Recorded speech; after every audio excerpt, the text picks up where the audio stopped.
जुनैद, क्या तुम सुन रहे हो मुझे?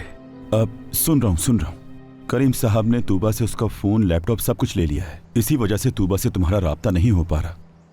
ये क्या कह रहे हो? ये सब कुछ मेरी वजह से हुआ है। काश मैं तूबा की बात सुन लेता और वहां ना जाता। ठीक है, तुम खुद को परेशान मत करो। जैसे ही कोई खबर मिलती है मैं तुम्हें बता दूंगा।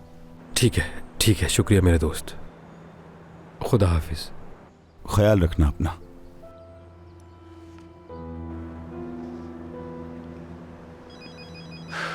कैसे कर सकता हूं मैं ये? जिससे मोहब्बत करता हूं उसको मुश्किल में डाल चुका हूं। किस किस्म का इंसान हूं मैं? क्या कोई परेशानी है करीम? परेशानी ही की तो बात है। इतनी बड़ी रकम गायब हो गई और किसी को पता ही नहीं है उसका। मालूम करने में कुछ दिन लगेंगे। मोहसिन को इसलिए रखा है, वो बहुत ईमानदारी से काम करता है, कभी कुछ गलत नहीं किया उसने। भरोसा रखो, ये सब कैसे हुआ, बहुत जल्द हम इस मामले की तह तक पहुंच जाएंगे। मुझे तो कुछ समझ नहीं आ रहा। मेरा दिमाग बिल्कुल भी काम नहीं कर रहा। मुझे लगता है इस बात के अलावा कोई और बात भी है जो तुम्हें परेशान कर रही है करीम।